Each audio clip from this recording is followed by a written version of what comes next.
Welcome, good morning all dear student. If you are new to this channel then subscribe and press the bell icon. बच्चों, आप लोगों का हार्दिक स्वागत है आपका प्यारा channel A to Z study point पर।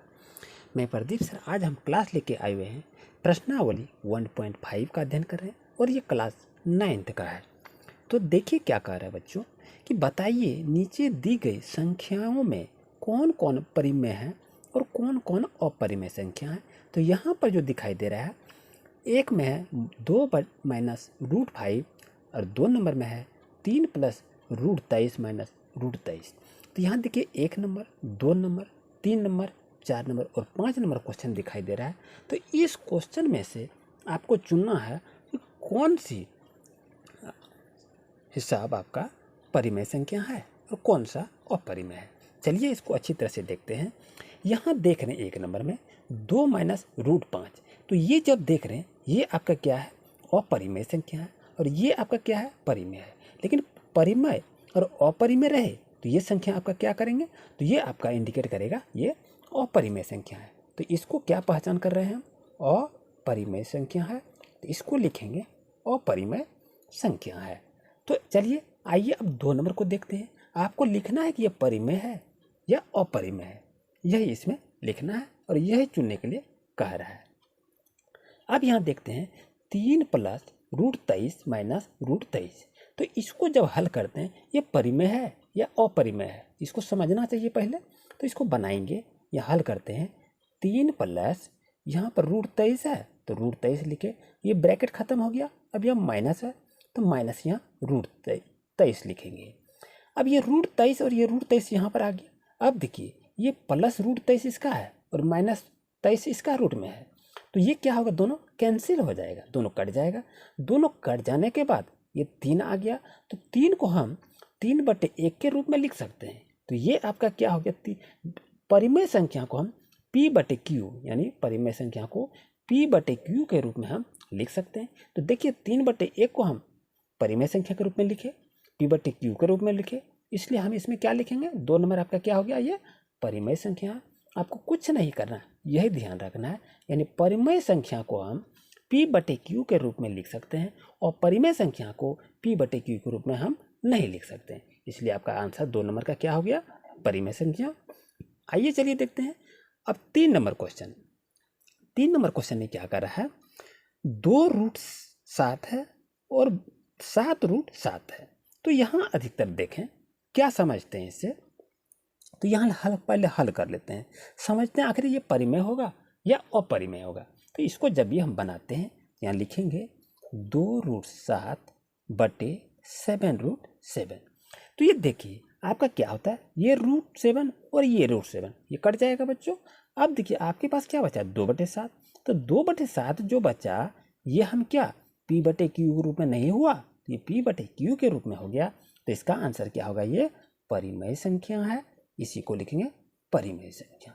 तो यही चुनने के लिए करा, परिमेय या अपरिमेय के रूप में इसे चुने कि कौन कौन सा है। तो ये 3 नंबर आपका क्या हो गया, परिमेय संख्या के रूप में हो गया। 2 नंबर में क्या हो गया, परिमेय संख्या के रूप में हो गया। 1 नंबर क्या हो गया, अपरिमेय हो गया। इस तरह से इसको समझते हैं। और उसके बाद आप देख रहे हैं 4th नंबर क्वेश्चन में क्या कह रहा है कि 1/4(2). यहाँ देख रहे हैं कि 1/4(2) है। तो इसका मतलब ये होता है जब यहाँ √2 लिखा है और जब इससे भाग देंगे तो ये क्या होगा, ये अपरिमेय संख्या ही रहेगा। तो इसमें हम क्या लिख देंगे, अपरिमेय संख्या है। मन लिए लिखना है इसमें कि क्या है, इसको समझने के लिए आपको बताएं, यदि 1 में √2 से भाग देंगे तो कितना कटेगा, ये आपका अपरिमेय से परिमेय में कन्वर्ट करने के बाद वो अपरिमेय ही रहता है। आइए उसके बाद 5 नंबर क्वेश्चन को देखते हैं। 2π का मतलब ये होता है, ध्यान रहे कि 2 × 22/7। तो पाई का मान 22/7 ये लगभग के रूप में लिखा जाता है। तो याद रहे जब इसको लगभग के रूप में पाई का मान 22/7 लिखते हैं तो ये भी आपका क्या होता है, अपरिमेय संख्या होता है। यही इसमें लिखने के लिए कहा गया है। तो इस तरह से इसको समझकर हम लिख सकते हैं। यानी समझिए 1 नंबर क्या हो गया आपका, अपरिमेय संख्या। 2 नंबर में क्या हो गया, परिमेय संख्या। 3 नंबर आपका क्या हो गया, परिमेय संख्या। और 4 नंबर क्या हो गया, अपरिमेय संख्या। और 5 नंबर आपका हो गया अपरिमेय संख्या। तो बच्चों देखें प्रश्नावली 1.5 का 1 नंबर आपका ये कंप्लीट हो जाता है। आइए चलिए देखते हैं नेक्स्ट क्वेश्चन पर। बच्चों अब 2 नंबर क्वेश्चन क्या कह रहा है, अब देख रहे हैं कि निम्नलिखित व्यंजकों में से प्रत्येक व्यंजक को सरल कीजिए। तो आपके पास एक नंबर है, देख रहे हैं 3 प्लस रूट 3 ब्रैकेट बंद है और 2 प्लस रूट 2 और ब्रैकेट बंद है। तो इसको बनाएंगे तो कैसे बनाएंगे, ध्यान दीजिए। तो यहाँ पर हम लिखेंगे, क्या लिखेंगे, यहाँ पर आप हल लिखिए।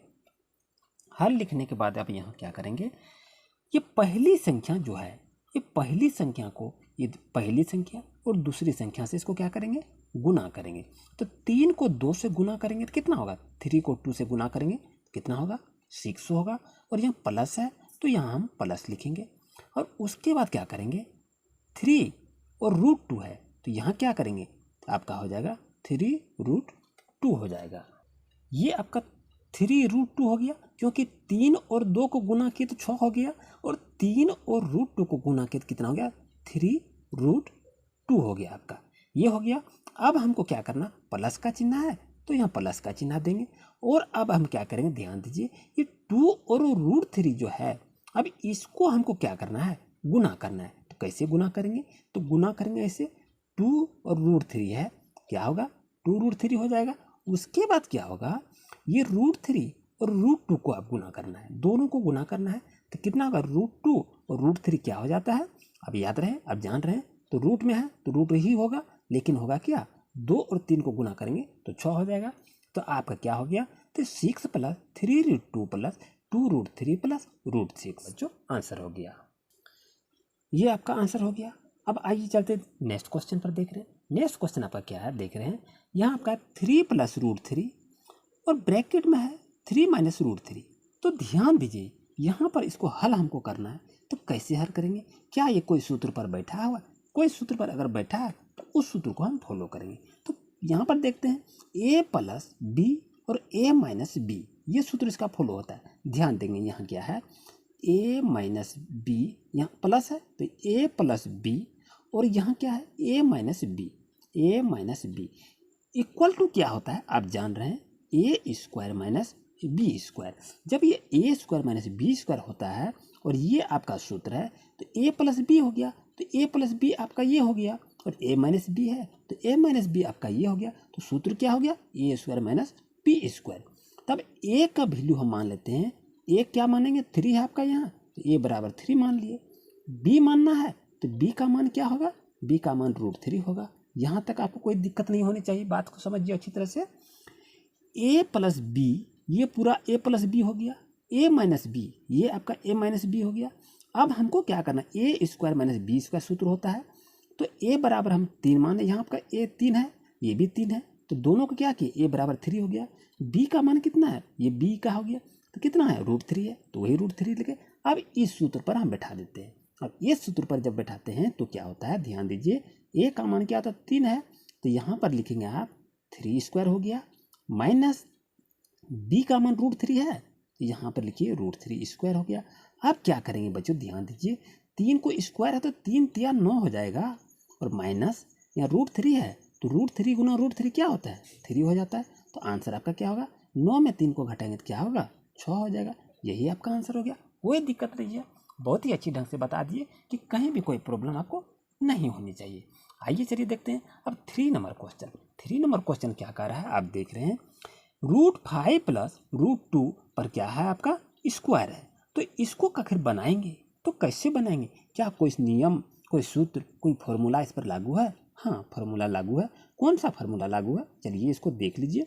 आपका फार्मूला लागू है ए प्लस बी स्क्वायर, तो क्या होता है इसका, a square plus 2ab plus b square. इस सूत्र को आप जान रहे हैं, इसी सूत्र पर इसको आप फाइंड आउट कर सकते हैं। कैसे बनाएंगे इसको देखिए, ये आपका ए प्लस बी का होल स्क्वायर हो गया, तो ये आपका ए प्लस बी का होल स्क्वायर कंटिन्यू हो गया। अब ए स्क्वायर है तो ये इसको हम ए स्क्वायर मान दिए, ये देखिए 5 है, इसको कर दीजिए ए स्क्वायर, प्लस है यहाँ प्लस लिखिए, यहाँ 2 है तो 2 लिखिए, इसके बीच में कोई अंक नहीं, इसका मतलब यहाँ गुना है, यहाँ गुना के लिए बिंदा दे दीजिए। ए का वैल्यू का रहा है रूट 5, तो यहाँ लिख दीजिए रूट 5, उसके बाद फिर यहाँ बिंदा दीजिए गुना का, और बी का है बी रूट 2 हो गया, तो यहाँ पर रूट 2 लिखिए, प्लस है तो प्लस लिखिए, बी स्क्वायर हो गया, बी स्क्वायर का मान रूट 2 होता है, तो आप यहाँ रूट 2 स्क्वायर लिख लीजिए। यहाँ तक समझने में कोई दिक्कत नहीं आनी चाहिए। अब आगे बनाएंगे क्या, इसको ध्यान से दीजिए। √5 को √5 से गुना करेंगे तो क्या होगा। अब जान रहे √5 और √5 को गुना करते हैं तो क्या होता है, ये 5 होता है और ये प्लस आपका हो गया। अब क्या करेंगे, ये देखिए 1 2 3 तीनों को गुना कीजिए। तो तीनों को जब हम गुना करते हैं तो कितना होता है आपका, यहाँ 2 होगा। √5 गुना √2 कितना होगा, √10 होगा। ये आप लिखिए। और प्लस यहाँ क्या लिखेंगे, √2 है तो √2 और √2 को गुना करेंगे तो क्या होगा आपका, 2 होगा। यहाँ तक जान रहे हैं, कोई दिक्कत नहीं होनी चाहिए। अब बच्चों ध्यान दीजिए कि यहाँ अब हम क्या करेंगे, ये 5 और ये 2, ये 5 और ये 2 दोनों को ऐड करेंगे कितना होगा, 7 हो जाएगा। प्लस अब क्या लिखेंगे, इसको जस्ट लाइक उतार देंगे, कितना हो गया, √10 आपका हो गया। तो ये बच्चों आपका आंसर हो गया।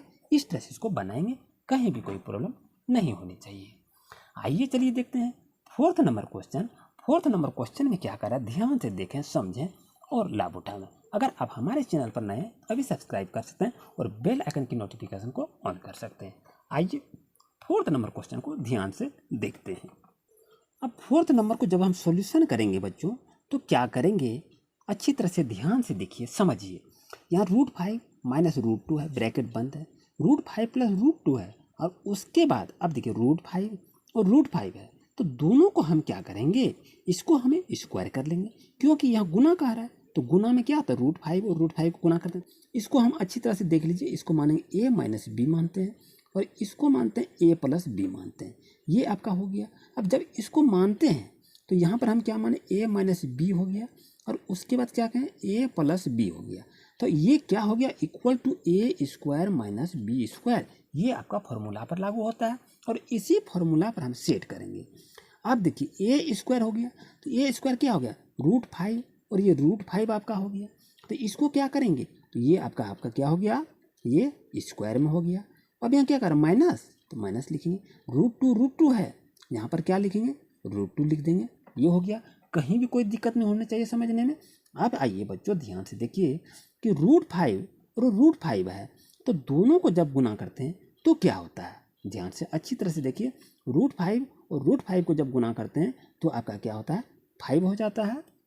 तो आप देख रहे हैं √5 को गुना करके कितना हो गया, 5 हो गया, माइनस और √2 को गुना करेंगे कितना होगा, 2 होगा। अब इसको देखते हैं, सॉल्व करते हैं तो 5 में 2 घटाएंगे कितना बचा, 3 बचा।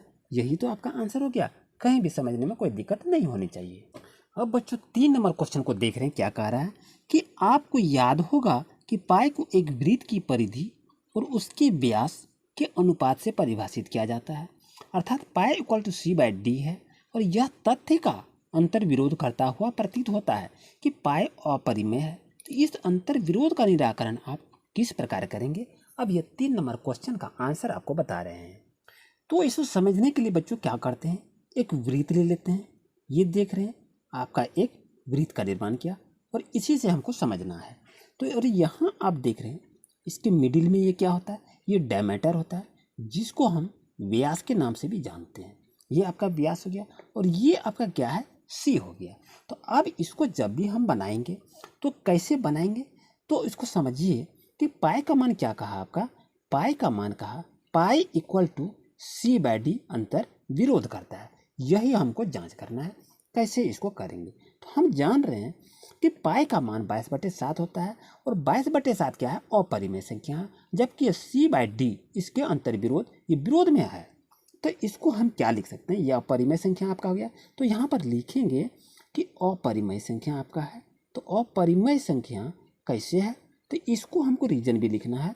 तो लिखेंगे कि c और d में से क्या लिखेंगे, में से कोई एक, ध्यान दीजिएगा, कोई एक संख्या क्या है, अपरिमेय है। ये लिखेंगे तो ये अंतर विरोध हमें साबित हो जाएगा, अपरिमेय है। और आगे क्या लिखेंगे, इसलिए यहाँ लिखेंगे, इसलिए अब आगे आपको लिखना है क्या, c/d। ये लिखेंगे c/d भी क्या है, c/d भी क्या है आपका, ये अपरिमेय संख्या ही होगी। लिखेंगे अपरिमेय होगी।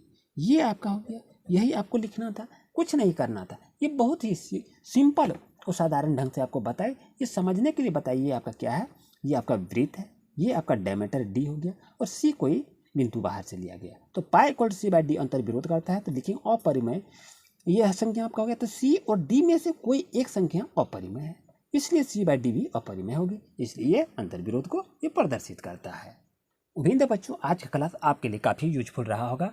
वीडियो के पाते ही आप कमेंट अवश्य करेंगे और इसका नेक्स्ट पार्ट अपडेट तुरंत करने जा रहे हैं, तो मेरे वीडियो को अंत तक देखें। आपको बहुत बहुत धन्यवाद। Thank you for watching my video. Please like, share and comment.